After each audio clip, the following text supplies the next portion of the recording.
तुला राशि के जो राशि के अधिपति बनते हैं वही शुक्रदेव हैं और यही शुक्र वैभव, विलासिता और धन के प्रतीक माने गए हैं। इन्हीं का गोचर परिवर्तन हो रहा है ठीक आपके एकादश भाव पर, आपके इनकम भाव पर, आपके लाभ भाव पर। इनका गोचर अभी वर्तमान समय में इनका दसम भाव से निकल करके ये ठीक डेट आएगा 7 जुलाई सन 2023 को सुबह के 4 बजे का वो समय होगा जब आपके दसम भाव को छोड़ करके यह सूर्य के शासित राशि सिंह राशि पर प्रवेश कर जाएंगे। सीधा इसका संबंध ये होगा कि इनकम भाव पर जब ये प्रवेश करेंगे तो लाभ की संभावनाओं को काफी बढ़ा देंगे, ऐसा आप मानिए। क्योंकि धन के कारक कौन? तो शुक्र। आपके राशि के स्वामी कौन? तो शुक्र। और भाव भी कौन?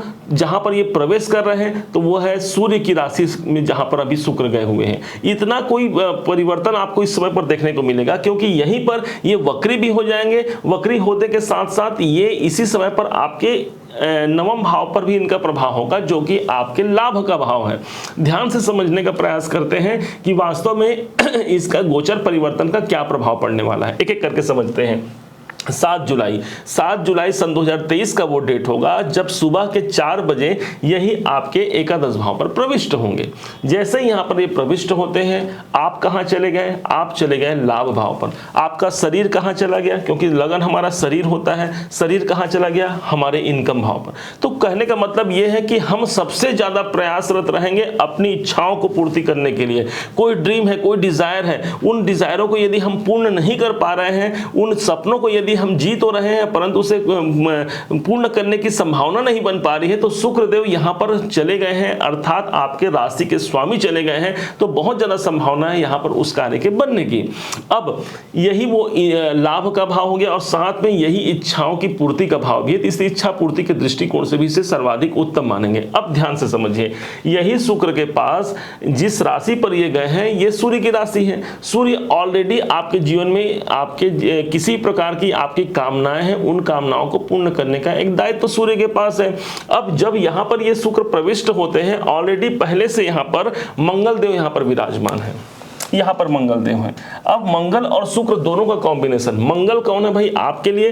तो यही है आपके वित्त मंत्री। तो वित्त मंत्री कहां चले गए हैं? आपके इनकम भाव पर, और साथ में शुक्र भी चले गए। तो आप समझ सकते हैं इससे अच्छा कॉम्बिनेशन क्या होगा किसी भी प्रकार से आर्थिक रूप से सुदृढ़ बनने के लिए और आर्थिक समस्याओं से मुक्ति प्राप्ति के लिए।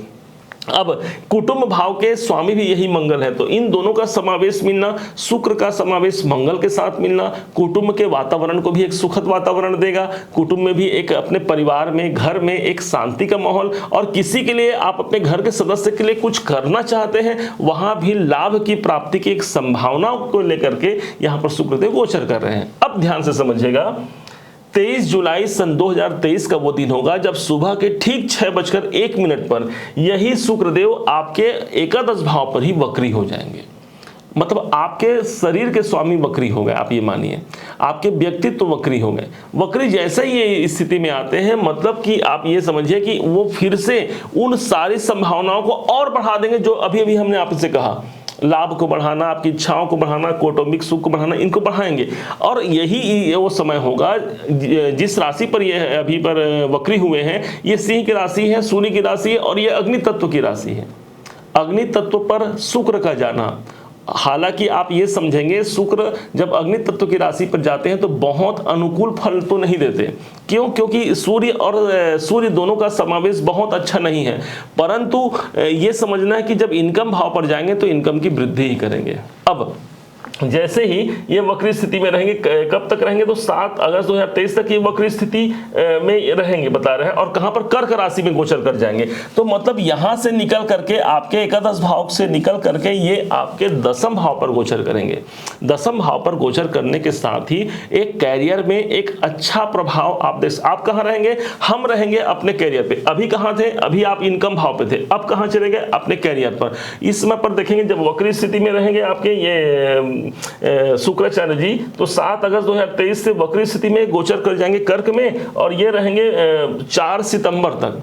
4 सितंबर तक ये यहीं पर रहेंगे। मतलब कर्मों को ज़्यादा आपको मैनेजमेंट करने की आपको क्षमता आप में आ जाएगी। आप ऐसा मानिए, लगन के स्वामी जाएंगे दसम पे। दसम वो भाव हो गया जहां पर हमने अपने कर्मों को किया है, जहां पर हमने अपने कर्मों को जिया है। आप जॉब करते हैं, आप नौकरी करते हैं या किसी प्रोफेशन के कार्य में हैं, यहां पर आप देखेंगे एक सौंदर्यता का वातावरण, क्योंकि शुक्र यहां पर उपस्थित हो गए।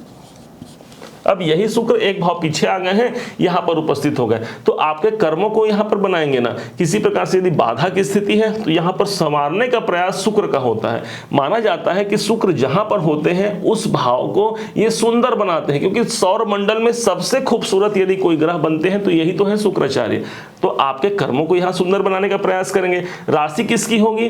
राशि होगी चंद्रमा की। तो चंद्रमा के साथ शुक्र का कॉम्बिनेशन कैसा है? बहुत अच्छा तो नहीं है, परंतु फिर भी वो बोलते हैं ना कि बहुत अच्छा घर तो बहुत अच्छा नहीं मिला शुक्र को, क्योंकि घर का मालिक उनको रोकेगा। आपको भी अपने कार्य में आगे बढ़ने के लिए कई लोग रोकेंगे, परंतु शुक्र मेहनत करेगा। क्यों? क्योंकि हमारे शरीर, हमारे फेस का मालिक है।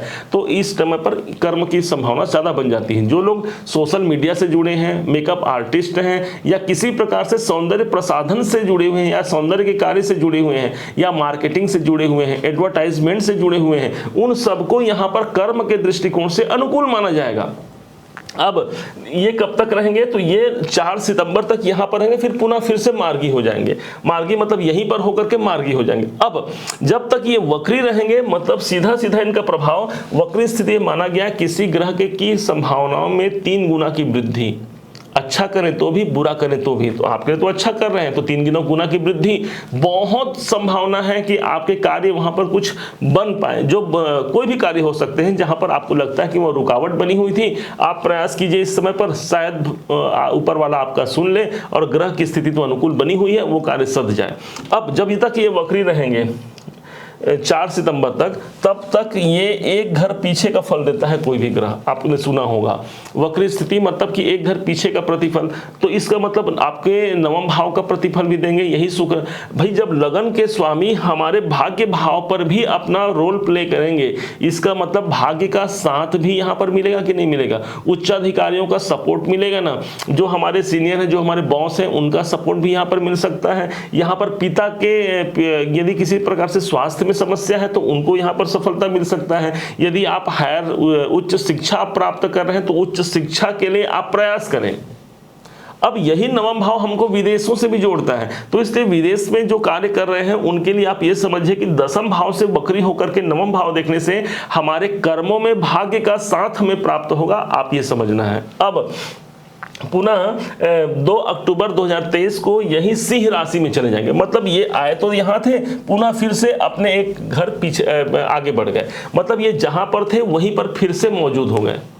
अब कब तक ये देखा होगा? 2 अक्टूबर 2023 से लेकर के 3 नवंबर 2023 तक पूरे 1 महीने तक शुक्रदेव फिर से यहाँ रहेंगे। इनकम के सोर्स को बढ़ावा देंगे, कौटुंबिक वातावरण को सुखद बनाएंगे। अब ध्यान दीजिएगा, यहाँ पर जब ये बैठे हुए हैं, ऑलरेडी शनि की स्थिति क्या है?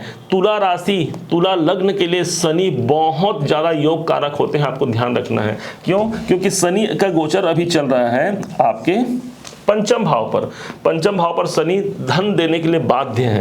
क्यों? क्योंकि इनकम भाव पर इनकी दृष्टि है और धन भाव पर दृष्टि है। अब यही शनि देव जब शुक्र को देखते हैं और आपस में इन दोनों का बन जाता है समसप्तक योग। शुक्र और शनि का कॉम्बिनेशन क्या बनाता है? समसप्तक योग। अब इतना अच्छा कॉम्बिनेशन हो जाए तो शुक्र कौन है? शुक्र हमारा पैसा है, हमारी आर्थिक स्थिति है शुक्र, और आपके शरीर है, आप स्वयं शुक्र हैं। अब जब कर्म कारक ग्रह की दृष्टि पड़ जाए तो हमारे उसी धन में कर्म की वृद्धि होना, मतलब हम अपने कर्मों के द्वारा धन की प्राप्ति कर सकते हैं। शुक्र और शनि का कॉम्बिनेशन बहुत अच्छा है, दोनों ही योग कारक हैं और दोनों ही आपस में प्रबल मित्रता को प्राप्त होते हैं। तो इसलिए शनि की दृष्टि इस भाव पर आकर के शुक्र को बल प्रदान करेगा। भले यहाँ पर शुक्र अपने शत्रु की राशि पर रहेंगे, परंतु शनि के द्वारा उन्हें बल की प्राप्ति होगी। और माना जाता है कि जब हमारे जीवन में भी जब कोई हमारे पीछे आकर के हमारा पीठ थपथपाए, हमें ये कहे कि भाई तुम आगे कार्य करते रहो, आगे बढ़ते रहो, तो हमें कैसा महसूस होगा। इसी प्रकार से वो परमात्मा भी है जो हमेशा हमारे साथ है, हमारे कर्मों के साथ है। हम ही हैं जो अपने कर्मों के द्वारा उन्हें पहचान नहीं पाते। और देखिए भाई, शनि यहाँ पर पंचम में आए हैं, 2.5 साल तक रहेंगे। अभी शुक्र का प्रभाव है, फिर से कोई ग्रह आएंगे, उनका प्रभाव होगा। आप ये मत मानिए कि किसी एक ग्रह के कारण मुझे अशांति व्याप्त है। यदि इतने अच्छे गोचर के बावजूद यदि जीवन में परेशानियां हैं, इसका सीधा सीधा संबंध हो सकता है आपका बर्थ चार्ट, आपकी जन्म कुंडली को किसी अच्छे विशेषज्ञ से आप दिखाइए और वहां से शायद कुछ निकल करके सामने आए। इस गोचर को जब हम अपने जन्म कुंडली से मैच कर पाते हैं तो एक सही डायरेक्शन निकल पाता है अपने जीवन में ग्रोथ करने का। वो कार्य कीजिए। देखिए, हम कभी नहीं कहते, आपने हमारे कई वीडियो देखे होंगे, हमने कभी नहीं कहा कि आप हमसे ज्योतिष परामर्श लीजिए। क्यों? क्योंकि हम तो ये चाहते हैं कि आप स्वयं, इतना सरलता से हम समझाते हैं ताकि आप स्वयं इसे समझ पाएं और स्वयं समझ करके अपने जीवन को उन्नत बना पाएं। यही हमारा एकमात्र प्रयास होता है।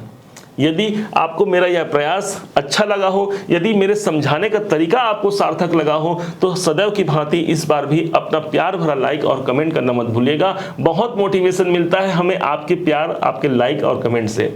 और हाँ, यदि अभी तक आपने चैनल को सब्सक्राइब नहीं किया है तो पुनः सब्सक्राइब कीजिएगा। एक बार फिर आप सभी का दिवस बहुत मंगलमय हो। इन्हीं शुभकामनाओं के साथ जय सिया राम।